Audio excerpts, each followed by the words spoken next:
Welcome to a voyage of discovery and awareness of the richness, the diversity, and the often surprising nature of living with the land. Our journey begins as dramatic and sudden changes are sweeping over the land. The approaching storm may seem violent and destructive to us, but to nature, it's a new beginning in the cycle of life.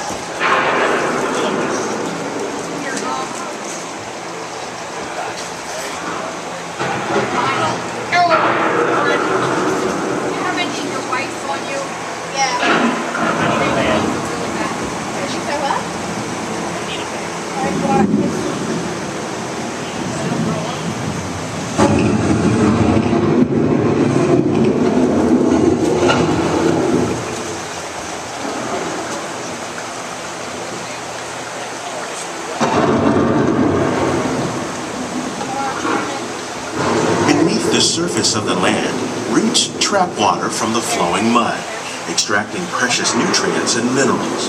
These elements, when combined with sunlight, create the diverse living systems of our planet.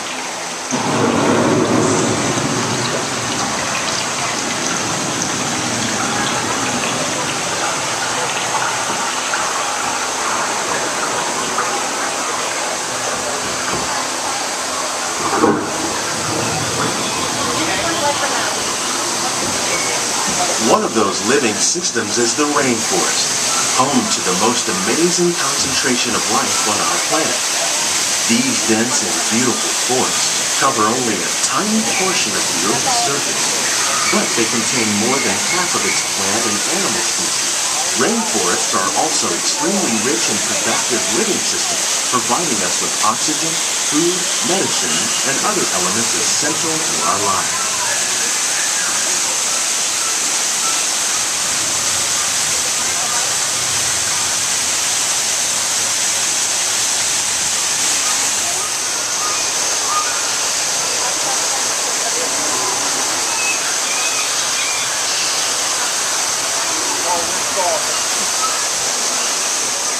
There's your YouTube moment.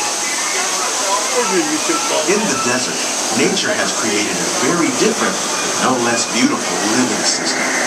And while this arid landscape may seem lifeless, it is very much alive. The plants and animals that have learned to survive in these harsh conditions make use of what little water they can find and avoid the scorching rays of the relentless sun.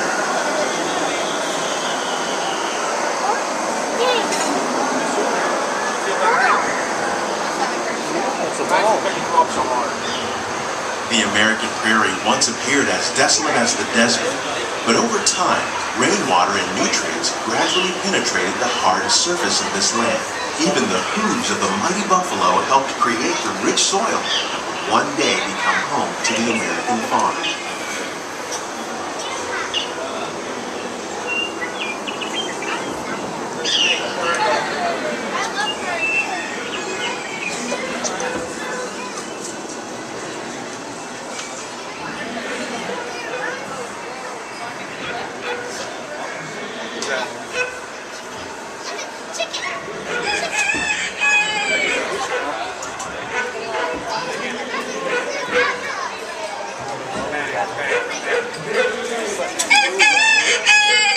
Of all the forces at work on the land, humans have had one of the most profound effects. The need to produce food for a growing world led to the enormous use and sometimes overuse of the land. In our search for more efficient ways to grow food, we often fail to realize the impact of our methods.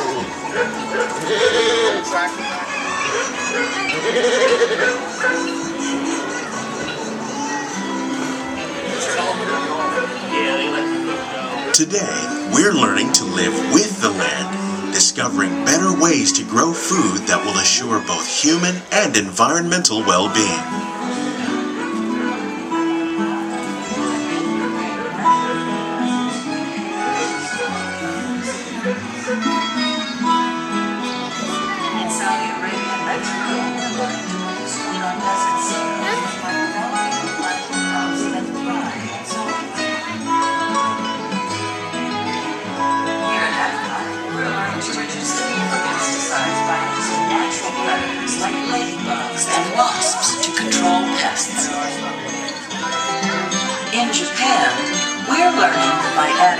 composted leaves and other plant material to our soil, we can reduce the need for fertilizers. In farmlands across America, we're learning that by plowing under vegetation containing natural fertilizers, we can enrich the soil without the use of chemicals. In Saudi Arabia and Mexico, we're learning to produce food on desert seacoasts by developing and planting crops that thrive on salt water. Here at EPCOT, we're learning to reduce the need for pesticides by using How natural will we meet predators. tomorrow's growing needs for food production, yet still respect the needs of the land? Some of the answers are being discovered just ahead. To help us maintain these carefully controlled ecosystems, and for your safety, please remain seated in your boat at all times.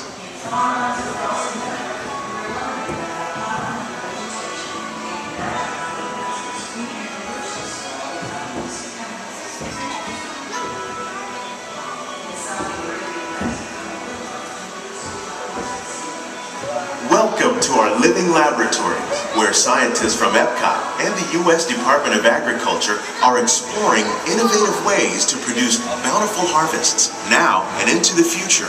The tropics are home to the greatest diversity of plants on the planet. Many of these, like papaya, bananas, cacao, coffee, and rice, are well known around the world.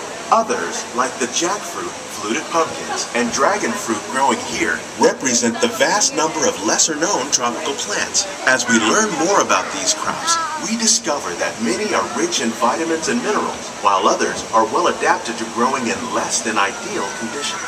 For instance, the fluted pumpkin thrives in the poorest soil conditions of Africa.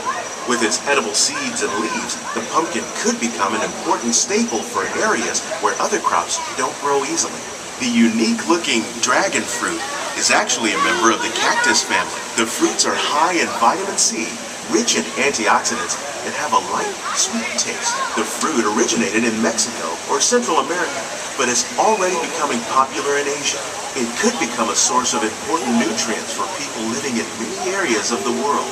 These and many other lesser-known crops may one day be as popular as the bananas growing on both sides of the boat. More than 28 million tons of bananas are eaten annually, making it the most popular fruit in the world. Pretty dark in this thing. Yeah, that one doesn't like Holly did it just where we can see how they grow with different kind of light. No, that's real banana.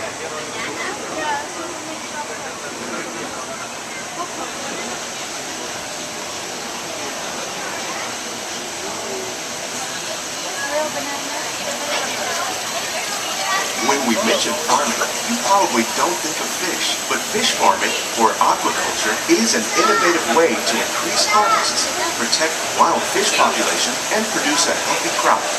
Like these sturgeon that grow to over 300 pounds. Now that's a lot of catfish.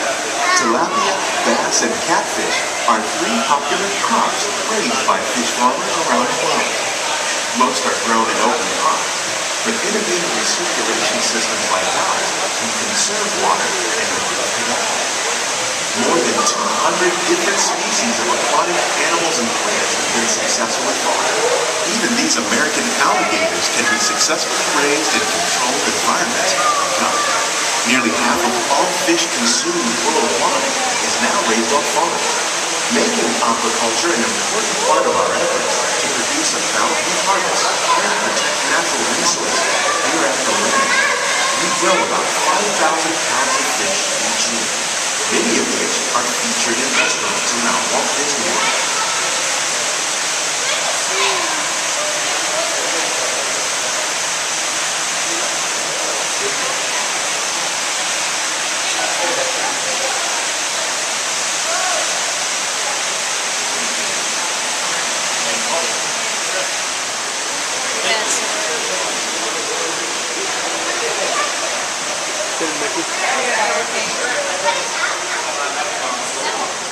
This greenhouse is full of some of the best ideas for improving plant yields. Disease and pests are two of the biggest problems facing farmers around the world. By careful selection and crossbreeding, we can grow crops like these sunflowers and winter melons that are more resistant to pests and diseases. Scientists have even been able to breed plants that can flourish in marginal areas where water and nutrients are in short supply. The result of these efforts is higher yields with less impact on the environment.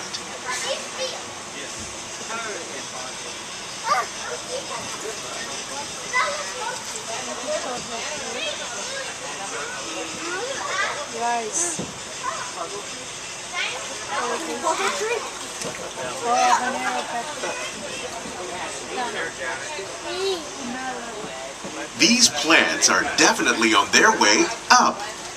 Innovative growing techniques like the ones you see help to increase yields while more efficiently using resources like water, fertilizer, and pesticides. We're growing these nutritious sweet potatoes above ground. This method increases yields, produces larger potatoes, and can be used where rich soil is in short supply. We're growing lettuce using our nutrient film system. This technique precisely controls and recycles water and nutrients. With it, we can produce over 27,000 heads of lettuce a year in this one small area.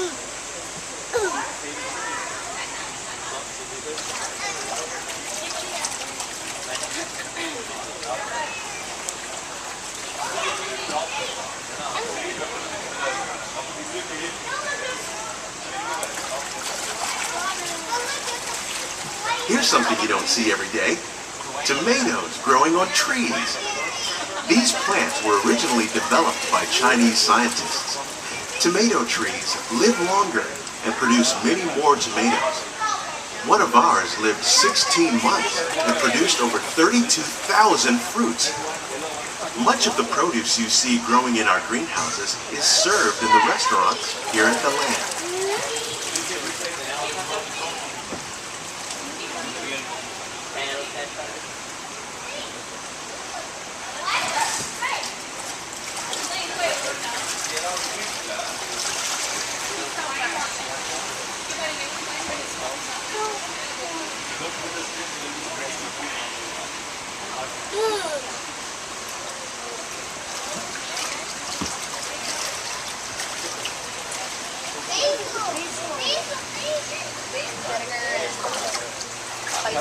The future of agriculture includes some high-flying ideas like the ones you see here. The aquaponics system on your left integrates hydroponics with aquaculture. The fish provide a source of natural fertilizer for the plants, and the plants help keep the water clean for the fish.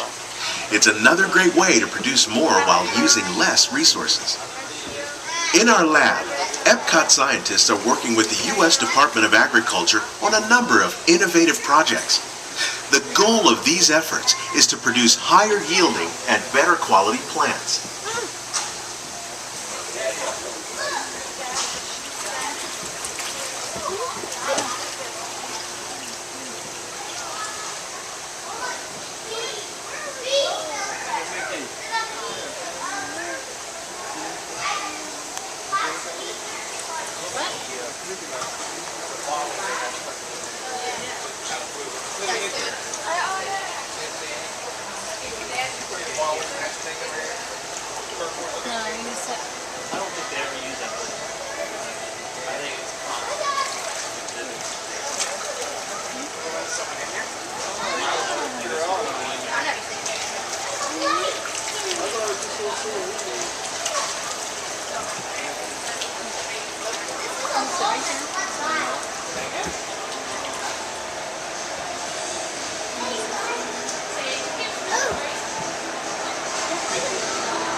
These greenhouses represent just a tiny fraction of the work being done worldwide to produce bountiful harvests for our growing population.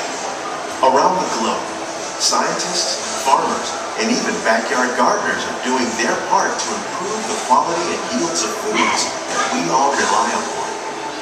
By working together, we can continue to find innovative ways to increase food production and protect our precious natural environment. Only then will we truly be living with the land.